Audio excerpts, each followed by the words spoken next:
Going on, everybody? Man, Micah is back with another video. Back here with some, I don't want to say surprising news. I'd say interesting to say the least. Trying to get my hands wrapped around here. It's going to be a quick, brief introduction to this video. But yes, the title is correct. This will be the last video shot by an Android phone, unless Team Pixel hooks up or sponsored with Android manufacturer. You know what I'm saying? That will be dropping on this channel. And that is because I am officially making the switch over to Apple. Now, it's not for reasons you think, probably. I still love Android. Android is still up there in my opinion, but I do think that Apple has eclipsed Android with software.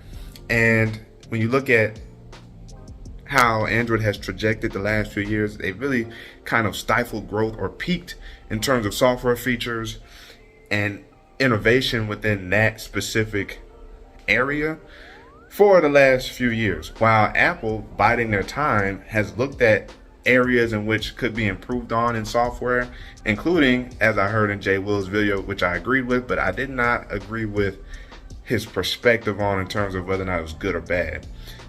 Apple has seized the mistakes that Android has made with software, and they capitalize on it. And when you think about it, that really is the name of business, right? Capitalizing on mistakes or things that other people aren't doing, so then that way you can provide value in this world, so to speak. And that's what Apple is essentially doing with smartphones, specifically software. And iOS 17 really kind of hit me in a different way, because the subtlest of features, but the most useful. And I find that to be very, very good.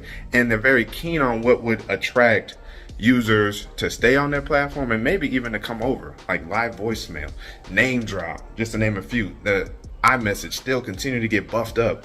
FaceTime, being able to leave voicemails or live voicemails. I mean, the list goes on, but those are features that I find very, very useful.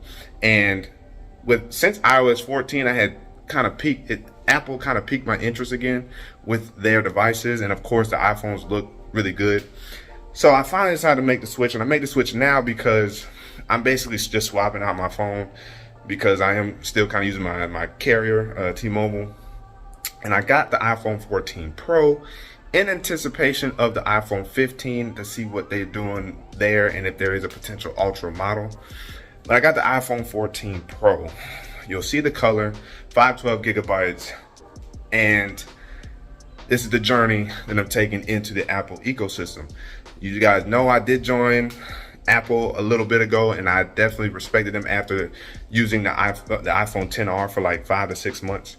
But this time I'm fully immersing myself in the world of Apple.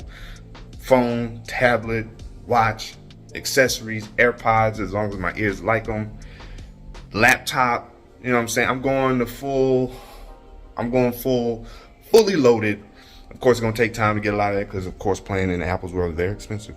But you gotta start somewhere, and it is that entry point in the iPhone. But again, as always, guys, if you haven't already, make sure you like button, subscribe, shine the notification bell so you get some videos of my live stream on this channel. I got habits. And let me know down in the comment section below what you guys think about the switch. You guys gonna be looking forward to my takes on Apple? You're gonna miss my takes on Android, unless of course they get sponsored. You know what I'm saying? Just let me know down in the comment section below. Do you like this color? What's your favorite iPhone in iPhone's history? The comment section is open for discussion. Trent Micah signing out until the next video. Wait.